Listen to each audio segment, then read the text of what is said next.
प्रश्नावली संख्या 12 में आपने 12.1 और 12.2 के सभी क्वेश्चन देखे हैं। आज हम प्रश्नावली संख्या 12 के जो छोटे क्वेश्चन होते हैं, अन्य महत्वपूर्ण क्वेश्चन होते हैं, उनको हमें सरल करेंगे।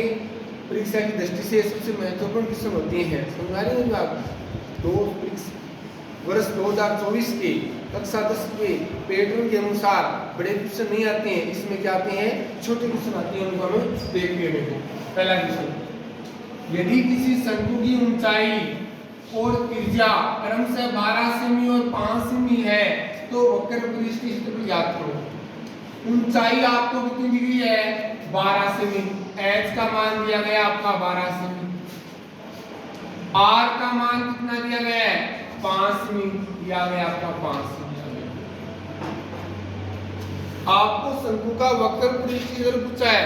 शंकु का वक्र पृष्ठ मतलब पाई आर एल। क्या होता है? पाई आर एल। एल क्या होती है? तिर्यक ऊंचाई। आपके पास तिर्यक ऊंचाई नहीं है, सबसे पहले आप तिर्यक ऊंचाई का मान ज्ञात करोगे। देखो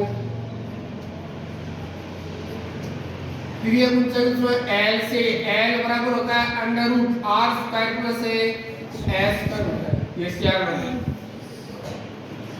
एल का मान कितना? एल का मान निकालना है। आर का मान कितना है? 5, 5 का स्क्वायर। h का मान है 12, 12 का स्क्वायर। 5 का 25, 12 का 144, दोनों को जोड़ते हैं 169। 169 के अंदर कितने होते हैं आपके? 13 कितने होते हैं? आपको शंकु का वक्र पृष्ठ से पूछा है। शंकु का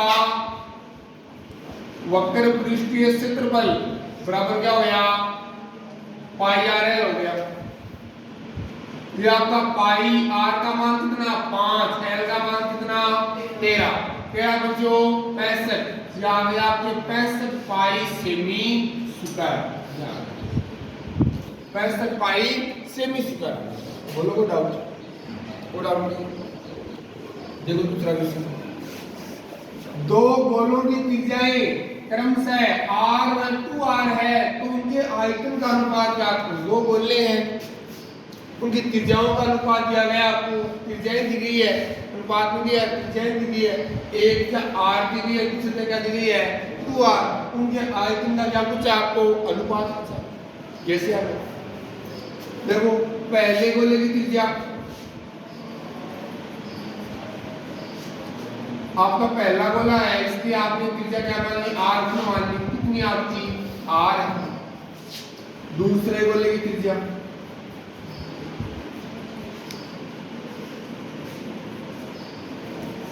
क्या गया? r2 बराबर कितनी आपकी? 2r। कितनी आपकी? 2r। देखो सरल कितनी, पहले गोले का आयतन बट्टा दूसरे गोले का आयतन। आपको पता है गोले का आयतन होता है क्या है? 4/3 पाई r क्यूब होता है। क्या 4/3 पाई r/3 और 4/3 पाई r/3। समझाई नहीं बात? 4/3 पाई से 4/3 पाई कैंसिल हो गया। आपका बचा क्या? r1 का क्यूब बटा r2 का क्यूब बचा है। r1 कितना है? r है आपका, r का क्यूब हो गया। और r2 कितना है? 2r है, तो आपका 2r का क्यूब हो गया। r का क्यूब r3 2 का हो गया 8 और ये आ गया r3 का हो गया। r3 से r3 कैंसिल हो गया और आपका आ गया 1/। कितना आ गया? 1/। आपको अनुपात पूछा है। क्या पूछा है? अनुपात दिखेगी हमें। पहले गोले का अनुपात दूसरे गोले का अनुपात।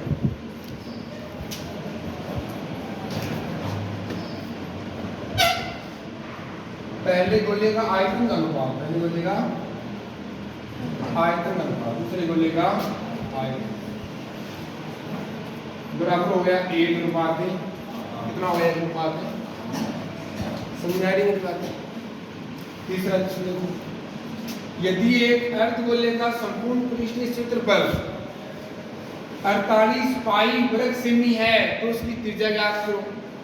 आपको दिया गया है अर्धगोले का संपूर्ण परिष्ठी क्षेत्रफल दिया गया है। देखो अर्धगोले का संपूर्ण पृष्ठीय क्षेत्रफल कितना हो गया बच्चों 48 पाई सेमी दिया गया। और अर्धगोले का सूत्र क्या होता है संपूर्ण पृष्ठीय क्षेत्रफल का 3 पाई r स्क्वायर। क्या होता है 3 पाई r स्क्वायर। तो लिखते हैं देखो अर्धगोले का संपूर्ण पृष्ठीय क्षेत्रफल 3 पाई r स्क्वायर हो गया। इसके बराबर लिख सकते हैं आप भी बराबर लिख सकते हैं 3 पाई r स्क्वायर। ये आ गया आपके 48 पाई आ गया। पाई से पाई हो गया 3 गुणा में भाग में जाएगा r स्क्वायर बराबर आ गया 48 बटे 3 आ गया। 48 में 3 का भाग देंगे 16 आ जाएगा। कितना रहेगा स्क्वायर करेंगे तो इस पर अंडर रूट आ जाएगा। ये इसी में आ गई देखिए आपकी 4 से जाती अंडर रूट 16 भाग आता है 4 तो प्लस माइनस का होता है। लेकिन त्रिज्या गति क्या नहीं होती है माइनस में नहीं होती है इसलिए क्या प्लस की 4 से आ गया। अर्धगोले की त्रिज्या समझ आई। चौथा क्वेश्चन देखो एक बेलन के आधार की त्रिज्या 7 सेमी है। आधार की त्रिज्या कितनी है 7 सेमी है ऊंचाई 5 सेमी है। तो बेलन का वक्र पृष्ठीय क्षेत्रफल ज्ञात करो। तो आपको आधार की त्रिज्या कितनी दी गई है 7 सेमी दी गई है और आपको ऊंचाई दी गई है 5 सेमी या आपको 5 सेमी। पूछा क्या है बेलन का वक्र पृष्ठीय क्षेत्रफल सूत्र लगाइए। बेलन का वक्र पृष्ठीय क्षेत्रफल कितना होता है आपका 2 पाई r h। कितना होता है 2 पाई r h। पाई का मान 22/7 r का मान कितना 7 x का मान कितना है बच्चों आपका 5 कितना है 5 ठीक है। 7 से 7 कैंसिल हो गया 2 को 5 से गुणा करते हैं कितना आ गया 10 गुणा 22 बराबर कितना आ गया 220 सेमी स्क्वायर आ गया 220 से सेमी स्क्वायर। यदि एक बेलन जिसकी ऊंचाई 3 सेमी है ऊंचाई कितनी है 3 सेमी है और बेलन का वक्र पृष्ठीय क्षेत्रफल 66 सेमी स्क्वायर है तो त्रिज्या ज्ञात करो। देखो आपकी ऊंचाई कितनी है आपकी 3 सेमी है एक बात की आपने और आपको क्या दिया गया है बेलन का वक्र पृष्ठीय क्षेत्रफल कितना दिया गया है 66 सेमी स्क्वायर। कितना दिया गया है 66 सेमी स्क्वायर दिया गया है।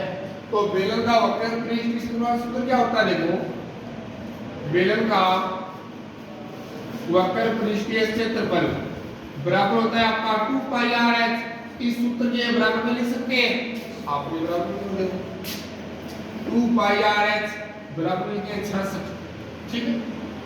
2 पाई का मान 22/7 r निकालना है x का मान कितना दिया गया है 3 बराबर कितना आ गया आपका 66 कितना आ गया आपका 66 समझ में आ रही है।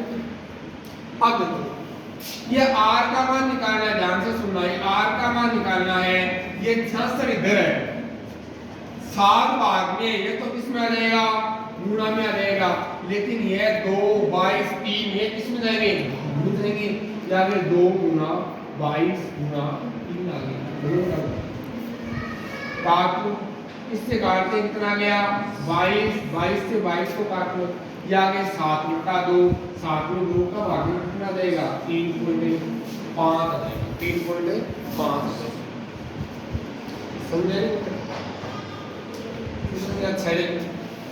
एक ठोस अर्धगोले की त्रिज्या कितनी है 7 सेमी है तो अर्धगोले का क्या निकालना है आपको संपूर्ण पृष्ठ क्षेत्रफल निकालना है। जो चीज दी है उसको लिख लो r का मान कितना दिया गया है 7 सेमी दिया गया है। अर्धगोले का संपूर्ण पृष्ठीय क्षेत्रफल संपूर्ण दिया गया ना सूत्र क्या होता है बताओ 3 पाई r स्क्वायर कितना होता है 3 पाई स्क्वायर होता है। मान के उत्तर निकालो 3 22 बटे 7 7 में गुना गया 7 आ गया 7 से 7 को काटो काट लिया 3 को 7 से गुणा करो कितना आ गया 21 इंटू कितना आ गया आपका 22 आ गया। 22 को पढ़ो एक बार मिला 22 2 हासिल 22 को पढ़ो दो बार मिला 44 44 से 2 का हो गया 46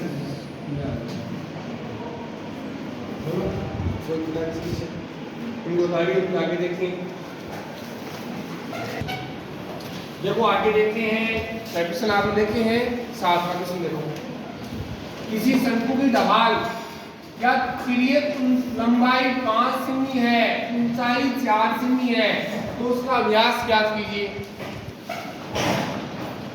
आपको तिर्यक ऊंचाई की लंबाई दी गई 5 सेमी और आपको ऊंचाई दी गई 4 सेमी तो आपको क्या ज्ञात करनी है आपको ज्ञात करनी है उसका व्यास ज्ञात करना है। समझ आ रही?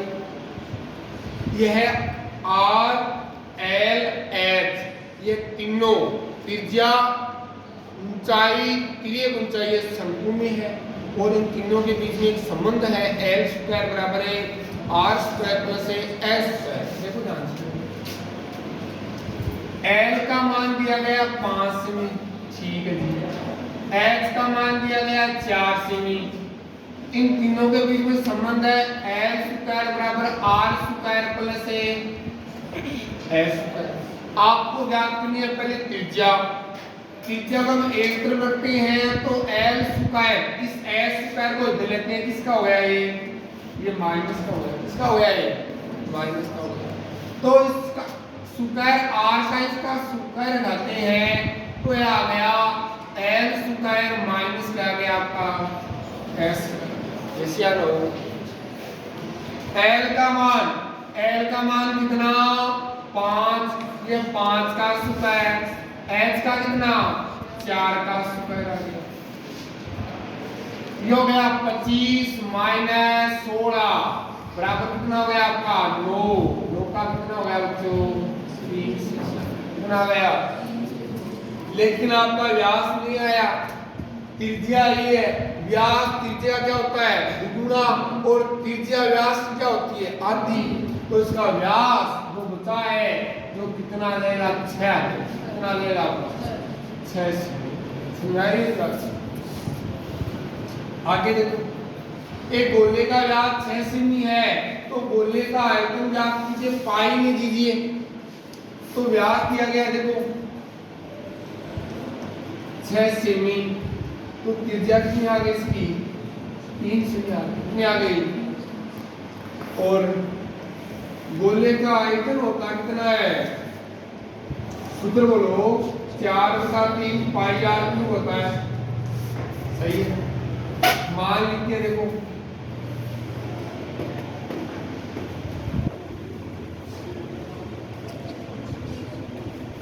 चार का 3 पाई का मान कितना निकलना है तो बोला पाई में दीजिए। आर का मान कितना है 3 है तो यहाँ पर लिखिए 3 इंटू 3 से 3 क्या हो गया कैंसिल हो गया। 3 को 4 को 3 से गुणा करके 12 को 3 से कितना आ गया 36 आ गया। 36 पाई सेमी है ना 36 पाई सेमी क्यूब आ गया। ये गोले का अनुपात गोले का आयतन क्या आ गया गोले का आयतन। आगे देखो गोले का पृष्ठीय क्षेत्रफल कितना दिया गया 100 पाई मीटर स्क्वायर दिया गया है तो उसकी त्रिज्या ज्ञात करो। देखो गोले का पृष्ठीय क्षेत्रफल दिया गया आपको 100 पाई मीटर स्क्वायर तो ज्यादा देखो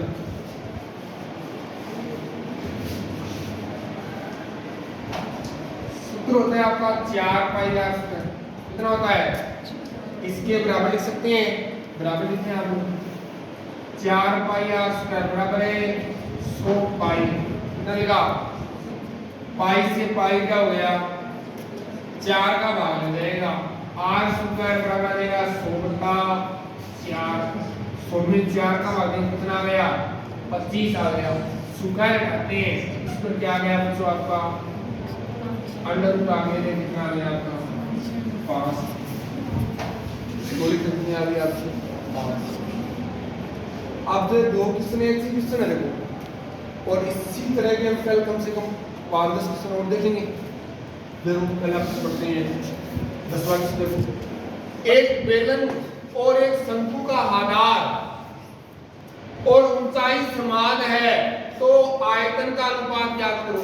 अब देखो दोनों का आधार समान हो गया। आधार का मतलब क्या होता है कि ये आपका कोई देखो, यह आपका कोई बेलन है, यह आपका बेलन है और इसमें ये आधार है, ये आधार है और यहाँ पर भी कोई शंकु बना है, यहाँ पर कोई शंकु बना है, इसका भी आधार है। इन दोनों का आधार समान होने का मतलब है कि इन दोनों में त्रिज्या क्या हो गई, आपस में बराबर हो गई। त्रिज्या क्या हो गई, बराबर हो गई। और ऊंचाई भी समान। ऊंचाई क्या होती है, यहाँ से लेके यहाँ तक ये भी h है और इसकी भी ये भी क्या है, h। ऊंचाई भी समान है। समझ आ रही है? देखो तो उनके आयतन का अनुपात याद करो, क्या याद करो, आयतन का अनुपात याद करो। क्या बोला कि एक बेलन और शंकु के आधार और ऊंचाइयां समान है तो उनके आयतन का क्या याद करो, अनुपात याद करो। जो करते हैं लिखते हैं बेलन का आयतन क्या होता है, बताओ बच्चों, बोलो, पाई आर स्क्वायर एच होता है। सही बात है। शंकु का आयतन, शंकु का आयतन क्या होता है, 1/3 पाई आर स्क्वायर एच होता है। सही है। इन दोनों का आयतन का अनुपात सर देखो पहले लिखते हैं बेलन का आयतन बट्टा शंकु का आयतन बराबर। तो बेलन का आयतन क्या होता है, पाई आर स्क्वायर एच बट्टे 1/3 पाई आर स्क्वायर एच। ठीक है। अब देखो आपको दिखाई दे रहा है आपके पाई से पाई कैंसिल हो गया, आर दोनों में समान है, बोल रहा है आधार समान है, आर स्क्वायर से आर स्क्वायर कैंसिल हो गया, एच से एच कैंसिल हो गया, 3 ऊपर जाएगा क्या आ जाएगा आपका 3/1 कितना आ जाएगा, 3/1 आ जाएगा। यह आ जाएगा बेलन का आयतन अनुपात शंकु का आयतन बराबर आ जाएगा 3:1 आ जाएगा। कितना आ जाएगा 3:1। इसी प्रकार का डाउट है तो बताइए बच्चों, कोई डाउट नहीं इसमें। 11वां क्वेश्चन देखो, एक लंबवर्तीय बेलन की ऊंचाई और उसकी त्रिज्याएं समान है तो उनका संपूर्ण पृष्ठीय क्षेत्रफल और वक्र पृष्ठीय क्षेत्रफल ज्ञात करो। बेलन की बात कर रहा है, यह आपका देखो बेलन है, इस बेलन में त्रिज्या r या की ऊंचाई h और ये दोनों समान है। ये दोनों क्या है, समान है। r के स्थान पर h लिख सकते हो, h के स्थान पर r लिख सकते हो। समझ आई मेरी बात? देखो आप बेलन का संपूर्ण पृष्ठीय क्षेत्रफल 2 पाई r प्लस h और बेलन का वक्र पृष्ठीय क्षेत्रफल कितना होता है 2 पाई r h। अनुपात में लिखते देखो बेलन का संपूर्ण पृष्ठीय क्षेत्रफल बट्टा बेलन का वक्र पृष्ठीय क्षेत्रफल 2 पाई r प्लस h बट्टा 2 पाई r h। सही है। देखो ध्यान से सुनो इस बात को, क्या है 2 पाई r, h के स्थान पर क्या लिख सकते हैं, r लिख सकते हैं कि दोनों बराबर है। आपने r प्लस r बट्टा या 2 पाई r को h के स्थान पर आपने लिख लिया r। सरल करते हैं इसको 2 पाई आर आर और आर कितना हो गया 2 आर हो गया, ये आ गया आपके 2 आर आ गया और बट्टा ये आ गया आपके 2 पाई और आर इंटू आर कितने आर इंटू आर के लिए ठीक है। काट लो आसानी से कट रही है, देखो 2 से 2 पाई से पाई आर से आर आर से आर बच्चा क्या आपका 2 बटा 1 कितना बचा है 2 बटा 1 बचा है। अब लिख दो, बहुत आसान क्वेश्चन है ये। बेलर का संपूर्ण पृष्ठीय क्षेत्रफल अनुपात वक्र पृष्ठीय क्षेत्रफल बराबर आ गया 2:1 कितना आ गया 2:1। देखो 11 क्वेश्चन पढ़े, इस तरह की क्लास लेंगे, कम से कम 30 क्वेश्चन करेंगे, उसमें मेरे हिसाब से कोई डाउट नहीं होगा आपकी। सुना रही है बातें, धीरे पढ़ रहे हैं, इसको समझो आप, देखो लिखो आप। प्रैक्टिस सबसे बड़ी चीज होती है, ये नहीं होती क्लास में हमको ये चीजें आने लग गई है, बिल्कुल नहीं आने लग गई है। ये मैथमेटिक्स है, इसको आप बार बार निकालिए बच्चों। आप मैंने 12 प्रश्नावली में बेसिक करवाया है, मैंने 12.1 और 12.2 करवाए, तो उन क्वेश्चनों को आप निकालिए, घर पे जाके आप उन क्वेश्चनों को 11 क्वेश्चन बताए हैं, तो उनको आप क्लास लेके 2 दिन बाद में देखिए आप उनको कि आपको कहाँ पर आपकी भूल हो रही है, तो वापस देख लीजिए क्लास को, रिकॉर्डेड क्लास है। समझा रही है बात?